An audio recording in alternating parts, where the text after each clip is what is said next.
Hello everyone, welcome back to तैयारी with Vipin. तो आज का जो हमारा सेशन है वो बेसिकली पेपर सेकंड को लेके है। आप सबको पता है कि बीएड सेकंड ईयर का पेपर फर्स्ट जो है उसके टॉप 100 क्वेश्चंस को हम डिस्कस कर चुके हैं। सिमिलरली आज हम पेपर सेकंड जो है हमारा पेपर सेकंड जो कि आपका करिकुलम डेवलपमेंट एंड असेसमेंट है, इसी पेपर को आप हिंदी में पाठ्यक्रम विकास एवं आंकलन कहते हो। तो पेपर सेकंड के कौन से 100 इंपॉर्टेंट ऑब्जेक्टिव क्वेश्चंस है उनको डिस्कस करेंगे। आप में से अगर कोई नया है और आपको नहीं पता है तो जान लीजिए, चैनल की प्लेलिस्ट में जाइएगा। प्लेलिस्ट में आपको बीएड सेकंड ईयर का एक फोल्डर मिलेगा और इस फोल्डर में मैंने चारों पेपर की ब्रीफ क्लास आपको दी है, पूरी जी नोट्स बेस। यानी कि पहले आपको चारों पेपर के अलग अलग पार्ट करके कंप्लीट क्लास मिल जाएगी। उसके बाद फिर आपको ये पेपर फर्स्ट पेपर सेकंड, ये हमारा एक लास्ट कह सकते हो लास्ट कोर्सेज है, एक तरीके से रिवीजन है। तो आप उन क्लासेस को भी देखिए, वो क्लास भी आपके लिए इंपॉर्टेंट है। बाकी लास्ट टाइम चलते चलते ये तो आपको देखना ही है। तो स्टार्ट करेंगे आज की अपनी इस क्लास को। अगर चैनल पे नए हैं तो सब्सक्राइब कर लीजिएगा, लाइक से सब्सक्राइब करते रहिए। बहुत ज्यादा कंटेंट आपको मिलने वाला है आगे आने वाले समय में, तो वो आपको आगे आने वाले टाइम में ही पता चलेगा। आज हम स्टार्ट करते हैं और चलते हैं अपने फर्स्ट क्वेश्चन की तरफ। एक चीज मैं आपको और बता दूं कि आपका जो पेपर सेकंड है वो आपके चारों पेपर का सबसे इजी पेपर कहा जाता है। यानी कि paper first, paper second, paper third, paper fourth, अगर इन चारों पेपर्स में आपसे कोई पूछे कि सबसे इजी कौन सा है तो आपका जवाब होगा पेपर सेकंड। क्यों? क्योंकि यहाँ पे मोस्ट ऑफ द क्वेश्चंस ऐसे हैं जिनका आंसर आप खुद के सेंस का यूज करके बता सकते हो। तो स्टार्ट करेंगे। फर्स्ट नंबर क्वेश्चन क्या कह रहा है? विद्यालय बालक के सर्वांगीण विकास के निमित्त कक्षा के अंदर या कक्षा के बाहर जो अनुभव, ज्ञान, क्रिया करने की सीख देता है वे सभी किसके अंग बन जाते हैं? देखो बेसिकली अगर एक बालक है, एक छात्र है, तो विद्यालय में उसका क्या होगा भाई? उसका पूरी तरीके से विकास होगा। अब वो विकास क्लास के अंदर भी हो सकता है, क्लास के बाहर भी हो सकता है। उसकी जो एक्टिविटीज है, तो ये सारी चीजें आप कह सकते हो कि किसका पार्ट है? तो ये सारी चीजें सिलेबस का पार्ट है, जिसको हिंदी में आप पाठ्य चर्चा कहते हो। जो सिलेबस आप पढ़ाओगे, जो चीजें आप उसको डिस्कस कराओगे, उसी तरीके से उसका विकास होने वाला है, वो चाहे क्लास के अंदर हो या फिर क्लास के बाहर हो। तो ये सारी चीजें डिपेंड करती हैं पूरी तरीके से किस पे? सिलेबस पे। सिलेबस, इसी को आप हिंदी में पाठ्य चर्चा के नाम से भी जानते हो। तो ध्यान रखिएगा, पहले क्वेश्चन का राइट आंसर पाठ्य चर्चा यानी कि सिलेबस हो जाएगा। इजी क्वेश्चन था, अगर थोड़ा सा दिमाग लगा के आंसर दोगे डेफिनेटली आंसर तक पहुंचोगे। सेकंड नंबर क्वेश्चन, सिलेबस को और किन किन नामों से जाना जाता है? देखो पाठ्य चर्चा को कह रहा है बेसिकली और किन किन नामों से जाना जाता है। तो पाठ्य चर्चा को सिलेबस भी कहा जाता है, पाठ्य चर्चा को कोर्स ऑफ स्टडी भी कहा जाता है। तो ध्यान रखिएगा, पाठ्य चर्चा जैसे यहाँ पे मैंने लिख दिया, तो हो सकता है क्वेश्चन ये पूछ ले कि सिलेबस को और किन किन नामों से संबोधित करते हैं। तो सिलेबस को ही पाठ्य चर्चा कहा जाता है, सिलेबस को ही कोर्स ऑफ स्टडी भी कहा जाता है। That means the right answer will be option number C, A और बी दोनों। क्लियर? तो पाठ्य चर्चा को ही सिलेबस और कोर्स ऑफ स्टडी दोनों कहा जाता है। नेक्स्ट आइए, नेक्स्ट क्वेश्चन क्या कह रहा है? नेक्स्ट क्वेश्चन कह, अच्छा एक चीज और, एक चीज और, जैसे यहाँ पे पाठ्य चर्चा को सिलेबस भी कहा जाता है, कोर्स ऑफ स्टडी भी कहा जाता है, तो एक चीज और ध्यान रखिएगा, इसी को हम करिकुलम के नाम से भी जानते हैं। वो ऑप्शन मैंने यहाँ पे नहीं दिया, बट ध्यान रखिएगा कि अगर आपको ऑप्शन मिल जाता है तो करिकुलम को भी हम सिलेबस या पाठ्य चर्चा के नाम से भी जानते हैं। यानी कि पाठ्य चर्चा के कितने नाम हो गए? पहला हो गया सिलेबस, दूसरा हो गया कोर्स ऑफ स्टडी और तीसरा हो गया आपका करिकुलम। करिकुलम को हिंदी में क्या कहते हैं? तो करिकुलम को हिंदी में पता नहीं क्या कहते हैं, छोड़िए। ठीक है, बस ये समझो कि हाँ पाठ्य चर्चा सिलेबस ही बोलते हैं। अब करिकुलम को हिंदी में मेरे हिसाब से पाठ्यक्रम विकास ऐसे कुछ बोलते हैं। बहरहाल ठीक है, चलिए आगे चलते हैं।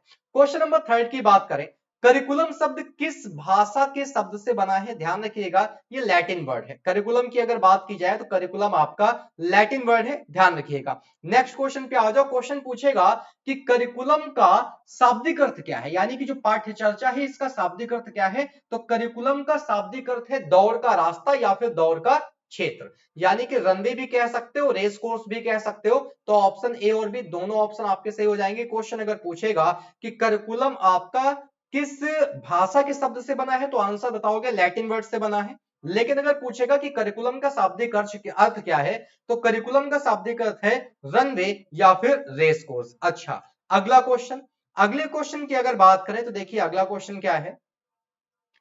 पाठ्यचर्चा एक ऐसा क्रम है जो किसी व्यक्ति को गंतव्य स्थान तक पहुंचाने के लिए तय करना पड़ता है। यानी कि सिलेबस आप कह सकते हो एक ऐसी चीज है जो किसी भी व्यक्ति को उसके डेस्टिनेशन तक पहुंचाने के लिए उसको वो रास्ता जो है वो तय करना पड़ता है। ये कथन किसका है? ये कथन बुवेकर का है। किसका है? बुवेकर का है। देखो दो चार स्टेटमेंट तो आपको मिल ही जाने हैं एग्जाम में। तो जो 100 में से 75 क्वेश्चन आपको करने हैं और 25 छोड़ देने हैं, तो इन 25 में से यही स्टेटमेंट हो गए, एग्जैक्टली कोई ईयर या डेट पूछ लिया और आपको नहीं आता है तो यही सारे क्वेश्चन छोड़ दीजिएगा, बाकी सारे क्वेश्चन आप इजी तरीके से कर लोगे। नेक्स्ट क्वेश्चन पे मूव करते हैं, देखते हैं अगला क्वेश्चन क्या कह रहा है। अगले क्वेश्चन के लिए हमको अगली स्लाइड पे चलना पड़ेगा। अगली स्लाइड ये रही आपके पास। क्या कह रहा है, किस विद्वान ने पाठ्यक्रम की संरचना प्रक्रिया को वृत्ताकार माना है।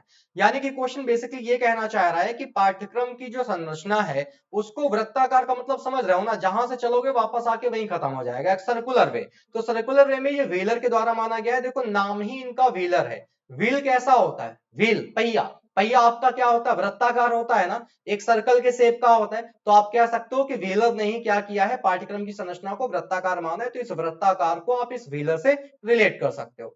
नेक्स्ट क्वेश्चन पे आइए, अधिगम अनुभवों के चयन के संबंध में निम्न में से कौन सा व्हीलर द्वारा प्रस्तावित मापदंड नहीं है।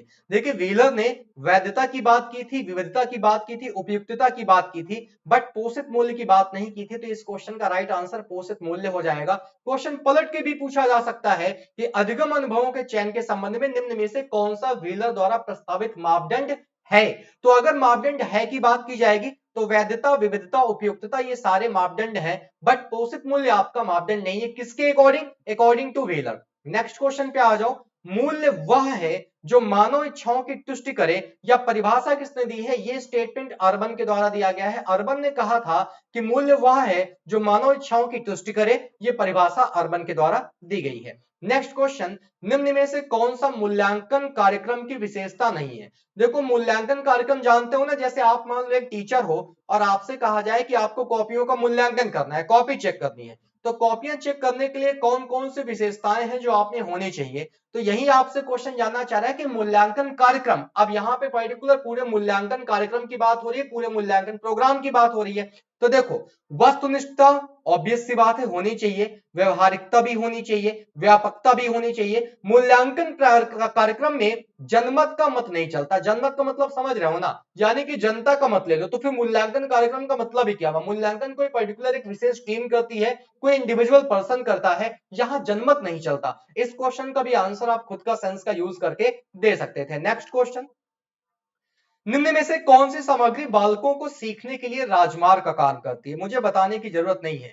देखिए बालकों को रास्ता दिखाने का काम कौन करती है, पाठ्य पुस्तक नहीं, शोध पत्र, हस्त पुस्तिका, दृश्य श्रव्य। आप मुझे एक बात बताओ, बालक के सीखने के लिए सबसे ज्यादा इंपॉर्टेंट क्या है। आप एक टीचर हो, आपको मैंने एक क्लास में भेज दिया, मैंने आपसे कहा पढ़ाइए। अब आपसे मैंने कहा कि कुछ बोलना नहीं, और बालकों से मैंने कहा तुम कुछ सुनना नहीं। ऑब्वियस सी बात है, जब आप कुछ बोलोगे ही नहीं तो बालक कुछ सुनेंगे नहीं।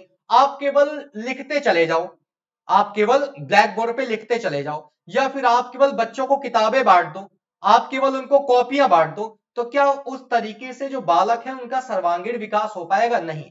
पढ़ाने का सबसे बेस्ट मेथड जो है वो है आपका दृश्य श्रव्य, यानी कि जब तक बच्चे देखेंगे नहीं, सुनेंगे नहीं, तब तक उनका सर्वांगीण विकास नहीं हो पाएगा। तो कौन सी वो सामग्री है, दृश्य श्रव्य। अब दृश्य श्रव्य सामग्री का मतलब समझ रहे हो ना, आपका जो ब्लैक बोर्ड या व्हाइट बोर्ड हो गया वो दृश्य में आता है, आप जो बोलोगे वो श्रव्य में आएगा। तो इस क्वेश्चन के भी आंसर आप खुद का यूज करके, सेंस का यूज करके दे सकते थे। नेक्स्ट क्वेश्चन, जब तक बालक सीखता नहीं शिक्षक ने पढ़ाया नहीं। ध्यान से सुनिएगा क्वेश्चन क्या है, जब तक बालक सीखता नहीं शिक्षक ने पढ़ाया नहीं, यह कथन किस शिक्षा शास्त्री का है। किलपैट्रिक का यह कहना था कि जब तक बच्चा सीख नहीं रहा है इसका मतलब टीचर ने पढ़ाया ही नहीं। अब ये समझ लो कि आप एक टीचर हो, आप कितना भी मेहनत करके पढ़ाओ, अब बच्चा ही नहीं पढ़ना चाहता, वो सीखना ही नहीं चाहता, तो इसका मतलब क्या है, फॉल्ट आपकी है। तो ये कथन जो है वो किसके अकॉर्डिंग है, किलपैट्रिक के अकॉर्डिंग है। नेक्स्ट क्वेश्चन पे मूव करेंगे। शिक्षण के कितने पक्ष होते हैं, ध्यान रखिएगा, शिक्षण के टोटल 3 पक्ष होते हैं। पूछा जा सकता है, इंपॉर्टेंट क्वेश्चन है, शिक्षण के कितने पक्ष होते हैं, शिक्षण के 3 पक्ष होते हैं। शिक्षण किसी न किसी रूप में कब से चलता आ रहा है, तो हम बहुत अच्छे से इस बात को जानते हैं, आदिकाल से। आदिकाल से ही शिक्षण किसी न किसी रूप में चलता आ रहा है। मैंने आपको पेपर फर्स्ट में ये चीजें प्रॉपर तरीके से पढ़ाई हैं। आगे चलिए, शिक्षक के व्यक्तित्व से कौन प्रभावित होता है। तो आप मुझे एक बात बताओ, आप अगर एक शिक्षक हो तो आपके व्यक्तित्व से अगर मैं पूछूं कि सबसे ज्यादा कौन प्रभावित होगा, तो वो छात्र प्रभावित होगा। अरे आप जिसको पढ़ाओगे सबसे ज्यादा वो प्रभावित होगा ना। आप परिवार को थोड़ी प्रभावित करोगे, आप देश को प्रभावित नहीं करोगे, आप किसी समाज को प्रभावित नहीं करोगे, बट इंडिविजुअल एक स्टूडेंट को आप प्रभावित करोगे, तो आपके व्यक्तित्व से एक छात्र प्रभावित होता है। नेक्स्ट पे आइए, शिक्षण के मध्य छात्र क्या होता है, यानी कि मान लो पढ़ाई चल रही है, तो पढ़ाई के बीच पे जो छात्र है वो क्या होगा, वक्ता होगा या श्रोता होगा? अरे छात्र श्रोता होगा। अगर पूछा जाए शिक्षण के मध्य शिक्षक क्या होता है, तो शिक्षक वक्ता होता है। ध्यान रखिएगा, शिक्षण के मध्य छात्र क्या होता है, तो छात्र तो श्रोता होता है, लेकिन अगर आपसे पूछ लिया जाए कि शिक्षक क्या होता है, तो शिक्षक होता है वक्ता। वक्ता मतलब बोलने वाला, श्रोता मतलब सुनने वाला।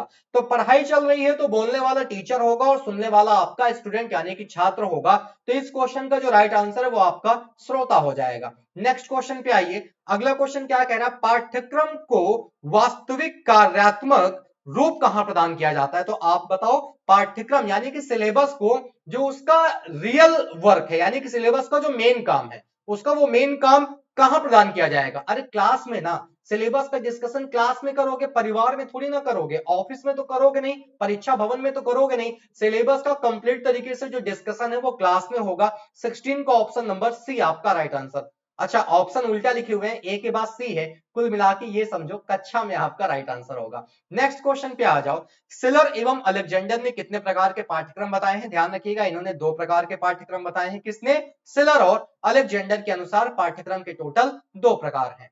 शिक्षकों के आचार विचार, आस्थाएं, मान्यताएं, सामाजिक पृष्ठभूमि एवं शैक्षिक योग्यता आदि किसको बहुत अधिक प्रभावित करते हैं? आप बताओ, पाठ्यक्रम प्रभावित होगा कि समाज या कक्षा या परीक्षा? पहले क्वेश्चन क्या कह रहा है, शिक्षकों के आचार विचार, टीचर की जो सोचने वाली चीजें हैं, टीचर की आस्थाएं, टीचर की जो मान्यताएं हैं, उसकी सामाजिक पृष्ठभूमि और टीचर की जो शैक्षिक योग्यता है, ये किसको प्रभावित करेगा भैया? पाठ्यक्रम, सिलेबस। सिलेबस जो है वो टीचर की सामाजिक पृष्ठभूमि, उसकी शैक्षिक योग्यता, उसकी आस्था, उसकी मान्यता, उसके आचार विचार, इन सब को प्रभावित करेगा। तो राइट आंसर आपका ऑप्शन नंबर ए हो जाएगा। अच्छा, शिक्षा प्रक्रिया की सबसे महत्वपूर्ण धुरी कौन सी है? पूरे शिक्षा प्रक्रिया की सबसे महत्वपूर्ण धुरी है पढ़ाने वाला, यानी कि शिक्षक, क्योंकि शिक्षक ही नहीं होगा तो शिक्षा प्रक्रिया नहीं हो पाएगी। आगे चलिए, शिक्षकों का आयु वर्ग किसको प्रभावित करता है? तो देखिए, शिक्षकों का जो आयु वर्ग है ना वो सिलेबस को प्रभावित करता है, क्योंकि syllabus time to time update होता रहता है, इसलिए शिक्षकों का जो आयु वर्ग है वो पाठ्यक्रम को क्या करेगा? प्रभावित करेगा। आगे चलिए, 21 नंबर क्वेश्चन पे, पाठ्यक्रम कैसी रचना है? Easy question. देखिए, पाठ्यक्रम जो है वो प्री डिसाइडेड होती है, प्री डिसाइडेड के साथ साथ सुनियोजित होती है, जिसको आप कह सकते हो ना एक प्रॉपर वे में जो सारी चीजें डिस्क्राइब होती हैं वो सिलेबस में ही होती हैं। तो पाठ्यक्रम जो है वो आपकी सुनियोजित रचना है। आगे मूव करेंगे, अगला क्वेश्चन कह रहा है, छात्र केंद्रित पाठ्यक्रम के आधार पर किस आधुनिक शिक्षण पद्धति का विकास हुआ? तो ध्यान रखिएगा, छात्र केंद्रित पाठ्यक्रम की बात की जाएगी तो चाहे मॉन्टेसरी पद्धति की बात कर दी जाए, चाहे किंडरगार्टन पद्धति की बात कर दी जाए, चाहे योजना पद्धति की बात कर दी जाए, इन सारी पद्धति का विकास हुआ था छात्र केंद्रित पाठ्यक्रम के आधार पर आधुनिक शिक्षण के लिए। ध्यान रखिएगा, इंपॉर्टेंट क्वेश्चन है, पूछा जा सकता है, क्वेश्चन नंबर 22। नेक्स्ट पे मूव करते हैं, छात्र केंद्रित पाठ्यक्रम के विकास में किस विद्वान का योगदान है? तो ये क्वेश्चन भी ध्यान रखिएगा, अगर उस पर्टिकुलर विद्वान की बात की जाएगी तो वो जॉन डेवी है। कौन है? John Dewey. जॉन डेवी ही छात्र केंद्रित पाठ्यक्रम लेके आए थे, इन्होंने इसका विकास किया था, तो जॉन डेवी आपका राइट आंसर हो जाएगा। निम्न में से कौन सा पाठ्यक्रम का प्रकार नहीं है? आप मुझे एक बात बताओ, एकीकृत पाठ्यक्रम, सिंपल सी बात है होगा। विषय केंद्रित पाठ्यक्रम, ये भी होता है। शिल्पकला केंद्रित पाठ्यक्रम, ये भी होता है। व्यवहारिक कोई पाठ्यक्रम नहीं होता, व्यवहार टीचर के, स्कूल के स्टाफ पे, इन सारी चीजों पे डिपेंड करता है। तो सिलेबस में व्यवहारिक पाठ्यक्रम कुछ नहीं है। एकीकृत पाठ्यक्रम होगा, विषय केंद्रित सब्जेक्ट ओरिएंटेड होगा, शिल्पकला केंद्रित होगा जिसमें अलग अलग चीजें बनाना सिखाना ये जो पढ़ाया जाता है। कुल मिलाकर व्यवहारिक पाठ्यक्रम जो पाठ्यक्रम का प्रकार नहीं है। निम्न में से कौन सा पाठ्यक्रम को प्रभावित करने वाला घटक है? तो ध्यान रखिएगा, वो चाहे परीक्षा प्रणाली हो, वो चाहे शासन पद्धति हो, वो चाहे राष्ट्रीय शिक्षा आयोग तथा समितियां हो, ये सारी पाठ्यक्रम को प्रभावित, एक सेकंड एक सेकंड एक सेकंड, क्वेश्चन कह रहा है निम्न में से कौन सा पाठ्यक्रम को प्रभावित करने वाला घटक है? यहाँ पे ऑप्शन आपके गलत हो गए हैं, ठीक है। अब ये जो ऑप्शन है ना नीचे व्यवहारिक, इसको हटा दो, ये ऑप्शन आपके गलत हैं। व्यवहारिक की जगह ऑप्शन होना चाहिए उपयुक्त सभी। क्या होना चाहिए? उपयुक्त सभी। तो अगर पाठ्यक्रम को प्रभावित करने की बात आएगी तो सिलेबस को कौन कौन प्रभावित करेगा? परीक्षा प्रणाली भी प्रभावित करती है, शासन पद्धति भी प्रभावित करती है, राष्ट्रीय शिक्षा आयोग तथा समितियां भी प्रभावित करती है। तो राइट आंसर आपका उपयुक्त सभी होगा। ये मेरे हिसाब से व्यवहारिक पाठ्यक्रम पिछले वाले ऑप्शन में था ना, हाँ वही का कॉपी हो गया, कोई बात नहीं। चलिए आगे मूव करते हैं। अगला क्वेश्चन क्या कह रहा है? शिक्षा विधि का दर्शन सिद्धांत का जो विकास है वो किसने किया है? ध्यान रखिएगा, किलपैट्रिक ने किया है। किसने किया है? किलपैट्रिक ने शिक्षा विधि के दर्शन सिद्धांत का विकास किया है। प्लेटो ने अपना पाठ्यक्रम किन आधारों पर निर्मित किया है? तो प्लेटो के अनुसार बौद्धिक, कलात्मक, नैतिक, ये सारे ही पाठ्यक्रम के आधार होने चाहिए, यानी कि उपयुक्त सभी आपका राइट आंसर हो जाएगा। टीपी नन ने समस्त मानवीय क्रियाओं को कितने भागों में बांटा गया है? तो टीपी नन के अनुसार 2 भागों में समस्त मानवीय क्रियाओं को बांटा गया है। ये भी ध्यान रखिएगा, इंपॉर्टेंट क्वेश्चन है, पूछा जा सकता है। आगे चलेंगे। निम्न में से किस विद्वान ने शिक्षा को एक प्राकृतिक क्रिया तथा प्रकृति को सर्वश्रेष्ठ शिक्षिका घोषित किया है? तो ये रूसो के अनुसार है। रूसो के अनुसार शिक्षा को एक प्राकृतिक क्रिया और प्रकृति को सर्वश्रेष्ठ शिक्षिका घोषित किया गया है। निम्न में से कौन दर्शन शास्त्र की सबसे नवीन विचारधारा है? अगर दर्शन शास्त्र की सबसे नवीन विचारधारा की बात की जाएगी तो वो प्रयोजनवाद है। अब ऐसा नहीं है कि आदर्शवाद, प्रकृतिवाद या यथार्थवाद ये दर्शन शास्त्र की विचारधारा नहीं है, ये सारी दर्शन शास्त्र की विचारधाराएं हैं। But question asked about latest विचारधारा, भैया नवीन विचारधारा की बात हो रही है, तो नवीन विचारधारा है आपकी प्रयोजनवाद। ऑप्शन नंबर डी आपका राइट आंसर हो जाएगा। नेक्स्ट पे आ जाओ। अगला क्वेश्चन, समता का अधिकार। अब देखो संविधान से रिलेटेड कुछ क्वेश्चन आपके पेपर फर्स्ट में भी बनेंगे, पेपर सेकंड में भी बनेंगे, तो याद रखिएगा दोनों में कॉमन टॉपिक है। आपको ये सारे क्वेश्चन हो सकता है पेपर फर्स्ट से ही तैयार हो गए हो, बट अगर नहीं तैयार हुए हैं तो यहाँ आपका एक तरीके से रिवीजन हो जाएगा। क्वेश्चन क्या कह रहा है? समता का अधिकार संविधान के किस अनुच्छेद में है? अनुच्छेद 14 से 18 में समता का अधिकार मेंशन किया गया है। आगे चलिए। भारतीय संविधान में शोषण के विरुद्ध अधिकारों का वर्णन किया गया है, जो कि अनुच्छेद 23-24 में है। अनुच्छेद 23-24 में आपके संविधान में शोषण के विरुद्ध अधिकारों का वर्णन किया गया है। संविधान के अनुच्छेद 51 का में क्या वर्णित है? रिपीटेड क्वेश्चन है, पेपर फर्स्ट में भी आपको मैं ये बात पढ़ा चुका हूं। मूल कर्तव्य हमारे 51 का में वर्णित किए गए हैं। नेक्स्ट पे आ जाओ। संविधान के 42वें संशोधन अधिनियम 1976 द्वारा प्रथम बार संविधान में नागरिकों को विषय में निर्दिष्ट किया गया था। किस विषय में? मूल कर्तव्य के विषय में निर्दिष्ट किया गया था। कब? 42वें संशोधन अधिनियम 1976 द्वारा। नेक्स्ट पे आ जाओ। संविधान में 1978 में पारित 44वें संशोधन के अंतर्गत कौन सा अधिकार अब एक मूल अधिकार न रहकर केवल एक संवैधानिक अधिकार रह गया है? तो ध्यान रखिएगा वो है आपका संपत्ति का अधिकार। संपत्ति का जो अधिकार है ये संवैधानिक अधिकार तो है, बट ये मूल अधिकार नहीं है। इसको 44वें संविधान संशोधन में क्या किया गया था? चेंज किया गया था, जो कि 1978 में पारित हुआ था। नेक्स्ट पे आ जाओ। सरल पाठ्यक्रम प्रतिमान कब विकसित किया गया? अब देखो पाठ्यक्रम में विकास के प्रतिमान से टॉपिक से क्वेश्चन है। हर टॉपिक के तकरीबन मैंने 5 to 6 क्वेश्चन यहाँ पे डाले हैं जो इंपॉर्टेंट है, जो आपसे पूछे जा सकते हैं। अगर बात की जाएगी सरल पाठ्यक्रम प्रतिमान की, तो ध्यान रखिएगा 1976 में इसको डेवलप किया गया था। सरल पाठ्यक्रम प्रतिमान पूछा जाएगा 1976, आंसर बताओगे। इंपॉर्टेंट है क्योंकि सेकंड पेपर में ईयर से रिलेटेड क्वेश्चन बहुत कम है और ईयर से रिलेटेड 3-4 क्वेश्चन तो पूछे ही जाने हैं, तो पूछा जा सकता है। आगे चलिए। अगला क्वेश्चन क्या कह रहा है? अदा प्रक्रिया प्रदा किस प्रतिमान के प्रमुख पक्ष हैं? तो ध्यान रखिएगा सरन के, सरन प्रतिमान के ही प्रमुख पक्ष हैं अदा प्रक्रिया और प्रदा प्रक्रिया। ये कॉमन नहीं होगा, अदा प्रक्रिया एक साथ है, प्रदा प्रक्रिया एक साथ है। नेक्स्ट पे आ जाओ।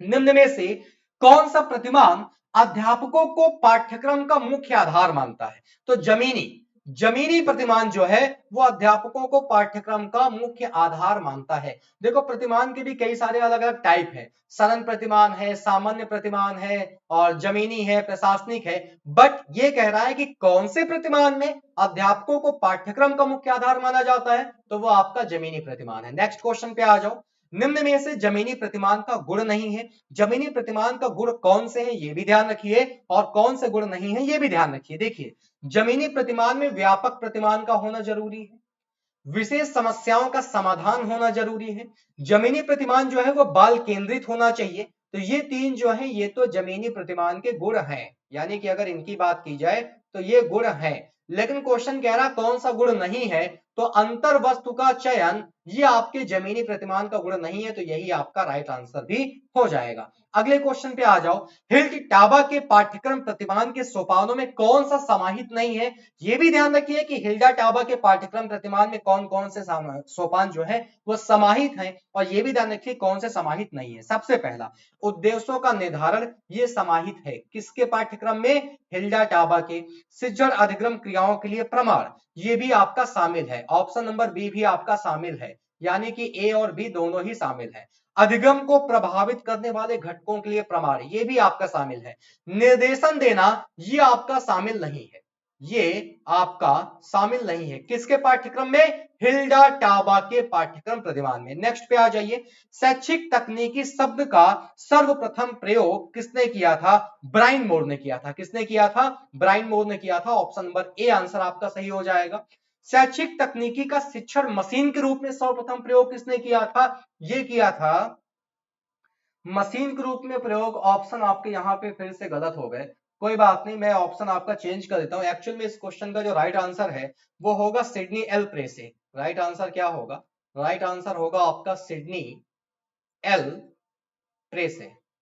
देखो ऐसा है ना, सुबह सुबह ही बैठ के कंटेंट तैयार किया है, तो एक दो ऑप्शन ऐसे हो गए हैं जो आपके गलत हो गए हैं। कोई बात नहीं, मेरे हिसाब से मुझे लग रहा है कि ये प्रीवियस ऑप्शन ही यहाँ पे प्रिंट हो गए हैं। चलिए कोई बात नहीं, वो मैं आपको साथ साथ बताता चलूंगा। तो ध्यान रखिएगा, शैक्षिक तकनीकी का शिक्षण मशीन के रूप में सर्वप्रथम प्रयोग जो है ये सिडनी एल प्रेसे ने किया था। ये आपके इस क्वेश्चन का राइट आंसर है। नेक्स्ट क्वेश्चन पे आ जाओ। भारत में अनुक्रमित अधिगम केंद्र की स्थापना इंपॉर्टेंट है, ध्यान रखिएगा। अनुक्रमित अधिगम केंद्र की स्थापना भारत में सबसे पहले इलाहाबाद में हुई थी। ईयर भी पूछा जा सकता है और आपसे सिटी भी पूछी जा सकती है। तो 1966 यूपी, और यूपी में कहा? यूपी में आपका इलाहाबाद। और अगर इलाहाबाद ऑप्शन में नहीं होगा देन आपके ऑप्शन में प्रयागराज डेफिनेटली अवेलेबल होगा। तो ध्यान रखिएगा, अनुक्रमित अधिगम केंद्र की जो स्थापना है वो 1966 में इलाहाबाद में हुई थी। नेक्स्ट क्वेश्चन पे आइए। मानव सीखने की परिस्थितियों में वैज्ञानिक ज्ञान की प्रक्रिया का प्रयोग शैक्षिक तकनीकी है, ये बात किसके द्वारा कही गई थी? ये बात रॉबर्ट ए कॉक्स के द्वारा कही गई थी। किसने कही थी? रॉबर्ट ए कॉक्स के द्वारा ये बात कही गई थी। ज्ञान के व्यवहार में विनियोग ही शैक्षिक तकनीक है, ये किसकी परिभाषा है? ईएम बूटर ने ही कहा था कि ज्ञान के व्यवहार में विनियोग ही शैक्षिक तकनीकी है। ये परिभाषा ईएम बूटर के द्वारा दी गई है। नेक्स्ट क्वेश्चन पे आ जाइए। पाठ्यक्रम जिसकी अवहेलना करता है वह उतना ही महत्वपूर्ण है जितना कि वह जिसका समर्थन करता है। निम्नलिखित पाठ्यक्रम में से ये किससे संबंधित है? शून्य पाठ्यक्रम से संबंधित है। किससे संबंधित है? शून्य पाठ्यक्रम से। ध्यान रखिएगा। अगला क्वेश्चन क्या कह रहा है? पाठ्यक्रम की क्रियान्वितकारी राजनीतियों के बारे में निर्णय लेने हेतु दर्शन शास्त्र की किस शाखा की प्रत्यक्ष रूप में प्रासंगिकता है? तो ध्यान रखिएगा, ज्ञान मीमांसा। ज्ञान मीमांसा जो है ये आपकी दर्शन शास्त्र की वो शाखा है जिसमें पाठ्यक्रम की क्रियान्वित राजनीतियों के बारे में निर्णय लिया जाता है। ऑप्शन नंबर ए आपका राइट आंसर हो जाएगा। नेक्स्ट पे आइए।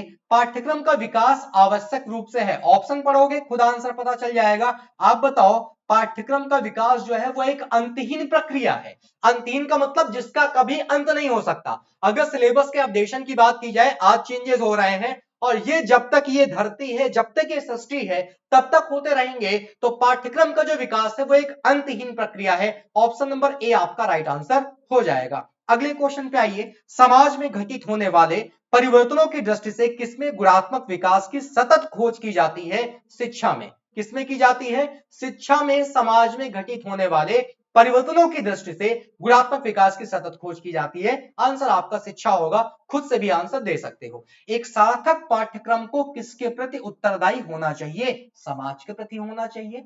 एक सार्थक पाठ्यक्रम को समाज के प्रति उत्तरदायी होना चाहिए, क्योंकि जो सार्थक पाठ्यक्रम होगा उसी का प्रभाव पड़ेगा छात्र पे, और छात्र स्कूल से निकल के समाज में ही जाएगा। तो इंडिविजुअली हम कह सकते हैं कि सार्थक पाठ्यक्रम को समाज के प्रति उत्तरदायी होना चाहिए। अगले क्वेश्चन पे आ जाइए। चिल्ड्रन बुक ट्रस्ट की स्थापना, नोट कर लो, इंपॉर्टेंट है, पूछा ही जाना है, छपेगा आपके एग्जाम में। चिल्ड्रन बुक ट्रस्ट की स्थापना 1957 में की गई थी। ऑप्शन नंबर डी आंसर जो है ये आपका सही है। ध्यान रखिएगा, चिल्ड्रन बुक ट्रस्ट इसकी स्थापना 1957 में की गई थी। अगला क्वेश्चन, बाल साहित्य का उद्देश्य क्या है? देखिए, बाल साहित्य का उद्देश्य है बाल पाठकों का ज्ञानवर्धन हो, बाल पाठकों का मनोरंजन भी हो और बाल पाठकों की सृजनात्मक क्षमता का विकास भी हो। तो हम कह सकते हैं कि उपयुक्त सभी हमारे इस क्वेश्चन का राइट आंसर हो जाएगा। अगले क्वेश्चन पे आइए। पाठ्यपुस्तक शिक्षण अभिप्रायों के लिए व्यवस्थित प्रजातीय चिंतन का एक अभिलेख है। यह स्टेटमेंट हॉल क्वेस्ट के द्वारा दिया गया था। किसके द्वारा दिया गया था?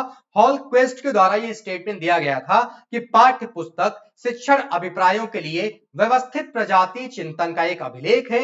यह स्टेटमेंट हॉल क्वेस्ट के द्वारा दिया गया था। अगले क्वेश्चन पे आइए। निम्न में से क्या पाठ्यपुस्तक के महत्व को रेखांकित करता है? देखिए पाठ्यपुस्तक का महत्व क्या है भाई। पाठ्यपुस्तक जो है वो छात्र और शिक्षक के बीच समय की बचत तो होती ही है, ऑब्वियस सी बात है। बुक के होने से आपका टाइम बच जाएगा अगर आप टीचिंग कर रहे हो तो।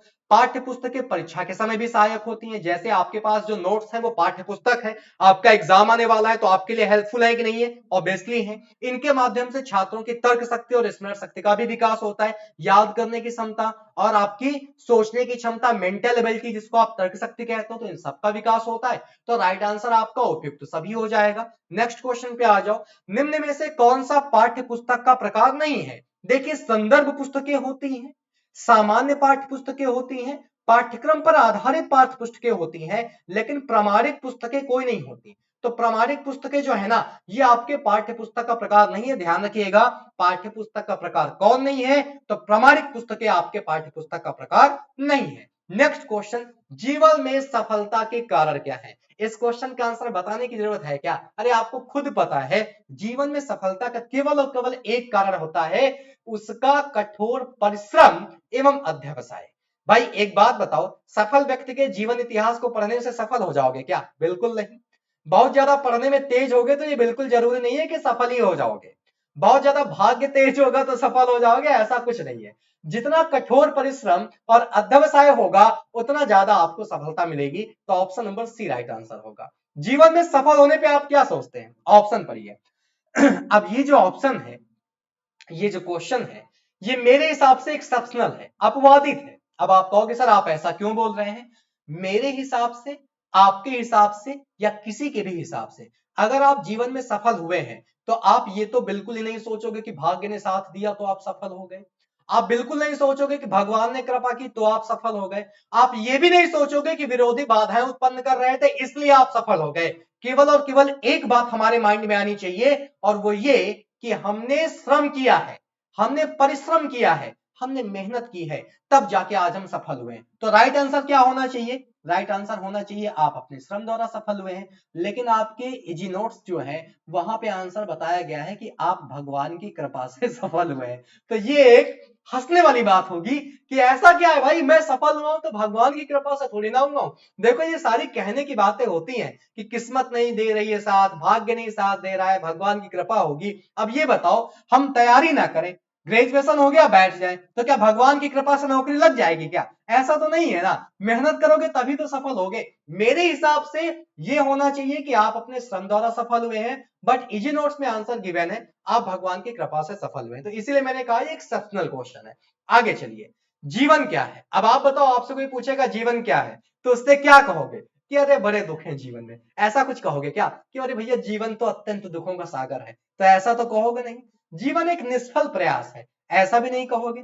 जीवन एक बोझ है, ऐसा भी नहीं कहोगे। आपका जवाब होगा जीवन आशाओं का एक भंडार है, जहां हर पल, हर दिन, हर सुबह हम बहुत सारी उम्मीदें और आशाओं के साथ नया जीवन जीते हैं। तो आपसे कोई पूछेगा जीवन क्या है, तो जीवन आपकी आशाओं का एक भंडार है। प्रोन्नति के बारे में आप क्या सोचते हैं? आपका प्रमोशन हुआ तो प्रमोशन क्यों हुआ? आपको खुशामद से प्रमोशन मिला है क्या? नहीं। संयोगवश गलती से मिल गया क्या? नहीं। भाग्य आपको ज्यादा तेज था इसलिए मिल गया? नहीं।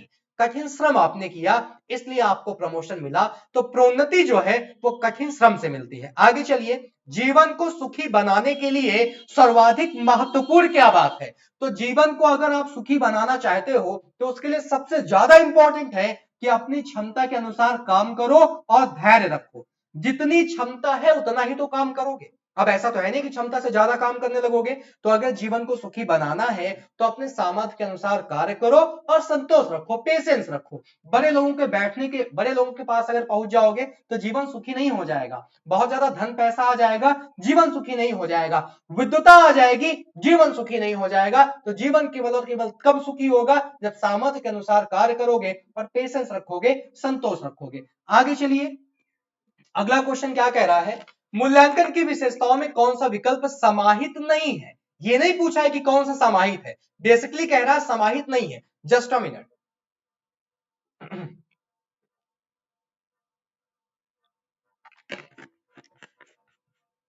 हाँ जी, तो क्वेश्चन क्या कह रहा है कि मूल्यांकन की विशेषताओं में कौन सा विकल्प समाहित नहीं है। देखिए, मूल्यांकन जो है वो निरंतर होने वाली एक प्रक्रिया है, ये एक व्यापक प्रक्रिया है। इससे शिक्षा प्रक्रिया में सुधार भी आता है। आप बताओ, क्या मूल्यांकन केवल क्लास तक ही सीमित रहता है क्या? तो ऐसा तो है नहीं कि मूल्यांकन आपकी केवल क्लास तक ही सीमित रहेगा। तो ऑप्शन नंबर सी आपका राइट आंसर हो जाएगा। कौन सा option? C number option. Next पे आ जाओ, निम्न में से क्या आकलन की प्रक्रिया का अंग नहीं है। देखिए, आकलन में क्या होता है, वैज्ञानिक तार्किकता होती है, कम्युनिकेशन होता है, अवधारणाएं प्रक्रियाएं होती है।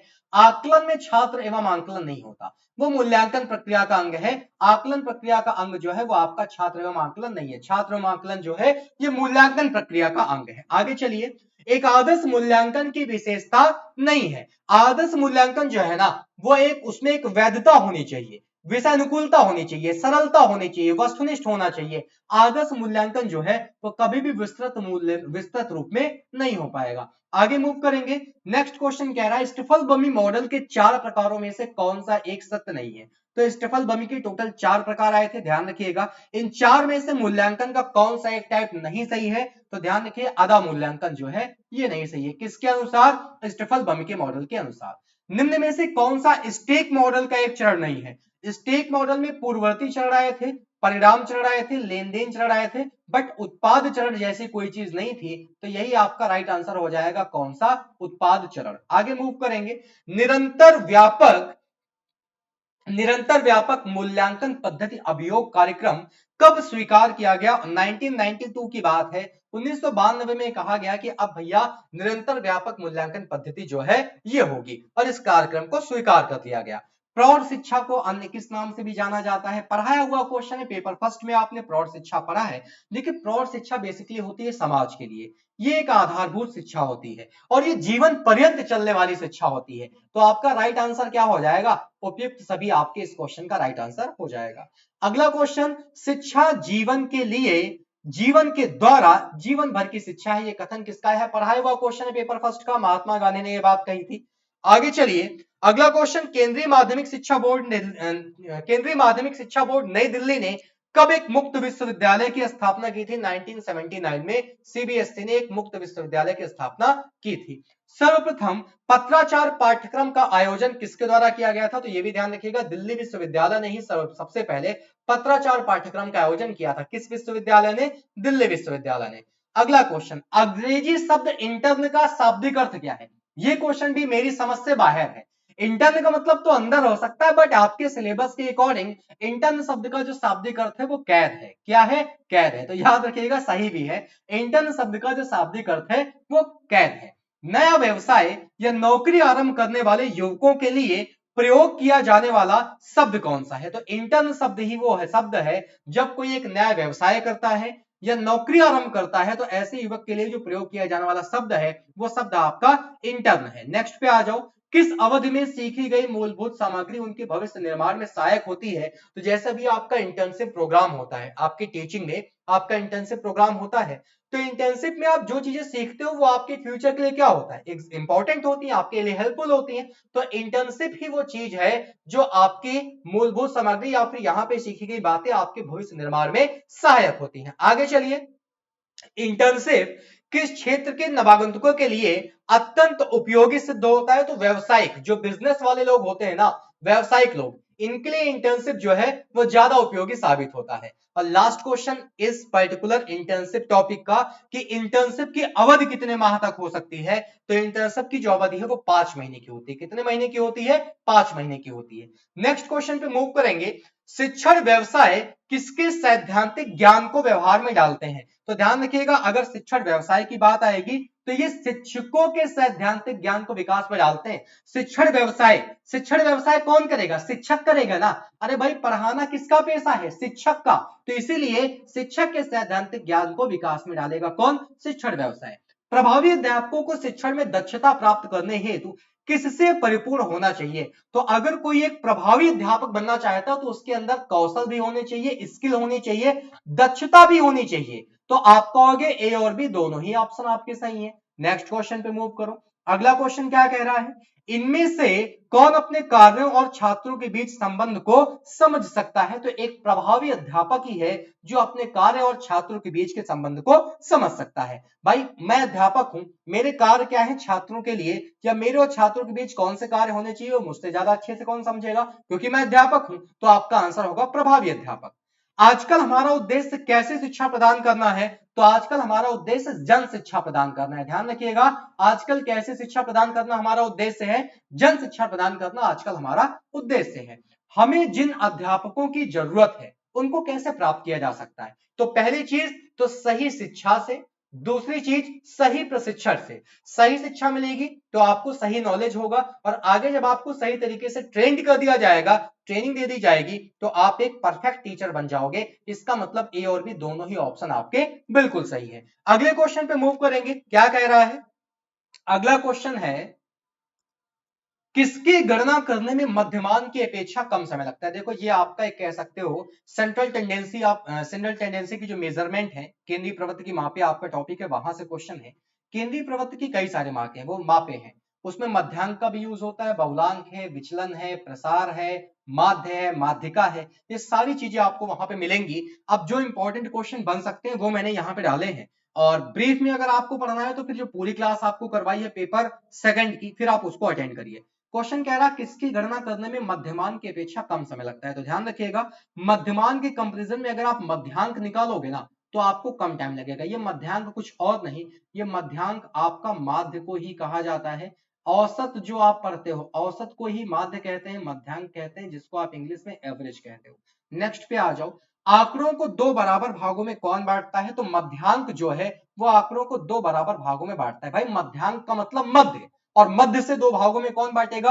मध्यांक बांटेगा। मैंने आपको बार बार कह रहा हूं कि मध्यांक को ही क्या कहा जाता है? माध्य कहा जाता है, या फिर इसी को आप औसत कहते हो। तो एग्जाम में हो सकता है कि इन तीनों में से कोई भी नाम आ जाए, तो ध्यान रखिएगा कि मध्यांक को ही माध्य और औसत कहा जाता है। नेक्स्ट क्वेश्चन, 10 13 10 10 13 12 10 का मध्यमान एवं बहुलक है। तो मध्यमान और बहुलक ये दोनों कैसे निकाले जाते हैं मैं तुरंत आपको बता देता हूं। ध्यान रखिएगा, एक क्वेश्चन 101% पूछा ही जाना है, लिख के रख लो, लिख के रख लो। एक क्वेश्चन आपसे पूछा ही जाना है, लास्ट ईयर भी पूछा गया था, इस साल भी पूछा जाएगा। सबसे पहले अगर हम बात करें बहुलक की, तो किसी भी एक श्रृंखला में जिस संख्या को सबसे ज्यादा बार, बहुलक का मतलब होता है बहुत बार आने वाला, जिसकी बहुलकता हो, जो बहुत बार आया हो, तो कोई एक ऐसी संख्या जो सबसे ज्यादा बार आई है वही आपकी बहुलक होती है। जैसे यहाँ पे 10 देखो, सबसे ज्यादा बार आया है तो बहुलक आपका 10 हो जाएगा। मध्यमान क्या होगा? मध्यमान का मतलब माध्य। तो मध्यमान कैसे निकालोगे? एवरेज निकालने का क्या कॉन्सेप्ट है? एवरेज आपसे कहता है कि टोटल सम निकाल लो, यानी कि सारे टर्म्स को ऐड कर लो, और जितनी भी संख्याएं हैं टोटल टर्म्स से उसको डिवाइड कर दो। फॉर एग्जांपल 10 10 20 सबको ऐड करो, 10 10 20 10 30 10 40 2 42 3 45 10 55, यानी कि टोटल है 55। और संख्याएं कितनी है? 2 2 4 1 5, 5 से डिवाइड कर दो 11 आ जाएगा, यानी कि मध्यमान है 11, बहुलक है 10, तो 11 और 10 आपका राइट आंसर हो जाएगा। आगे चलिए, रेखा चित्र का प्रकार नहीं है। अब मैं आपको एक बात बताता हूं, ध्यान से समझिएगा। एक होता है आपका बार ग्राफ, एक होता है बार ग्राफ। बार ग्राफ को हिंदी में क्या बोलते हैं? इसी को बोलते हैं दंड ग्राफ। क्या बोलते हैं? दंड रेखा चित्र, दंड रेखा चित्र। बार ग्राफ के अलावा एक होता है आपका पाई चार्ट। पाई चार्ट जो होता है इसी को हिंदी में बोला जाता है वृत्त रेखा चित्र। ये ध्यान रखिएगा, एक क्वेश्चन यहां से बनेगा जरूर, वृत्त रेखा चित्र। एक होता है आपका प्रतिशत वक्र, यानी कि एक वक्र होता है जहां पे परसेंटेज में डेटा मेंटेन होता है। इसी तरीके से एक होता है आपका रेखा चित्र। रेखा चित्र इसको इंग्लिश में क्या बोलते हैं? रेखा चित्र वही वो है जिसको इंग्लिश में लाइन ग्राफ के नाम से कहा जाना जाता है। किसके नाम से? लाइन ग्राफ के नाम से। अब मैं आपको फिगर बना के दिखा दूं क्या बार ग्राफ कैसे होता है, समझो। ये आपकी एक एक्स एक्सिस होगी, ये वाई एक्सिस होगी, कुछ कॉलम बने होते हैं, बड़े छोटे फिर बड़े फिर छोटे फिर बड़े फिर छोटे, याद है ना? ये है आपका बार ग्राफ पहला। ये क्या है? ये आपका बार ग्राफ। इसी तरीके से पाई चार्ट क्या होता है तो देखा होगा, एक वृत्त होगा, इसके कई सारे अलग अलग पार्ट कर दिए जाते हैं और यहाँ पे आपको अलग अलग डेटा दिया जाता है। सर्कल में डेटा रिप्रेजेंट होगा तो वो आपका हो जाएगा पाई चार्ट। इसी तरीके, अच्छा लाइन ग्राफ क्या होता है? लाइन ग्राफ में भी एक आपकी एक्स एक्सिस होगी, एक आपकी वाई एक्सिस होगी, और यहाँ पे आपने देखा होगा लाइन के फॉर्मेट में डेटा आपका रिप्रेजेंट होता है, यानी कि एक लाइन चलती है वो आपके डेटा को रिप्रेजेंट करती है। तो ध्यान रखिएगा। अब रेखा चित्र का प्रकार, तो रेखा चित्र संचित प्रतिशत वक्र तो है नहीं, वृत्त है नहीं, दंड आरेख तो है नहीं, तो उपयुक्त में से कोई नहीं आपका आंसर हो जाएगा। आंसर आपका राइट क्या होगा? रेखा चित्र को ही आप क्या कहते हो? रेखा चित्र को ही आप लाइन ग्राफ कहते हो। तो ये आपको ऑप्शन में है नहीं, तो इसलिए उपयुक्त में से कोई नहीं आंसर हो जाएगा। शैक्षिक मूल्यांकन का कार्य क्या है, आप मुझे बताओ। शैक्षिक मूल्यांकन में क्या होगा? भैया साफल्य निर्धारण होना चाहिए, पूर्व कथन कार्य होने चाहिए, निदानात्मक कार्य होने चाहिए, उपयुक्त सभी आंसर लगा दीजिए, ये आपके शैक्षिक मूल्यांकन के कार्य हैं। अगला क्वेश्चन क्या कह रहा है? क्वेश्चन कह रहा है शिक्षा के क्षेत्र में किसी समूह के किस गुण को समझना आवश्यक होता है। देखिए अगर एक कोई ग्रुप है तो उस ग्रुप के बारे में हमको यह समझना पड़ेगा कि वो समजातीयता है या विषम जातीयता है। अब यहाँ पे समजातीयता विषम जातीयता का मतलब ये नहीं कि एक जाति के हैं या अलग जाति के हैं, इस बात का केवल एक मतलब है कि सारे बच्चे एक टाइप के हैं या अलग अलग टाइप के हैं। एक टाइप का मतलब सारे ही बुद्धिमान हैं, पढ़ने में तेज हैं, या सारे ही मंद बुद्धि के हैं, तो ये समझना हमको आवश्यक होता है। तो ऑप्शन नंबर सी, ए और बी दोनों आंसर हो जाएगा।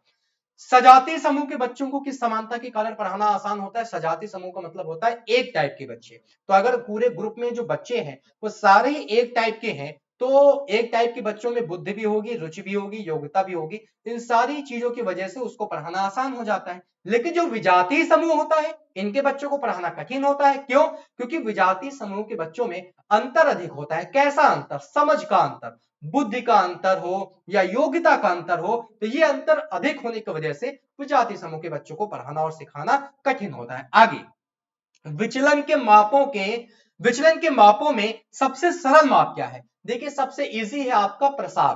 प्रसार इसी को आप इंग्लिश में रेंज कहते हो। क्वेश्चन पूछेगा आपसे, कुछ नंबर दे देगा 10, 15, 18, 20 और 21, 28, और आपसे कहेगा प्रसार बताइए कितना है। रेंज पूछा जाएगा। क्या पूछा जाएगा? रेंज आपसे पूछी जाएगी। तो अगर आपसे कभी भी रेंज पूछ ले, प्रसार पूछ ले, तो प्रसार निकालने का सिंपल सा फंडा है मैक्सिमम माइनस मिनिमम। सॉरी, मैंने मैक्सिमम माइनस मैक्सिमम लिख दिया, यानी कि जो मैक्सिमम टर्म होगा उसमें से अगर आप मिनिमम टर्म को माइनस कर दोगे तो प्रसार निकल आएगा। इस पूरी सीरीज में सबसे मैक्सिमम है 28, सबसे छोटा है 10, माइनस करेंगे 18 बनेगा। यही क्या है?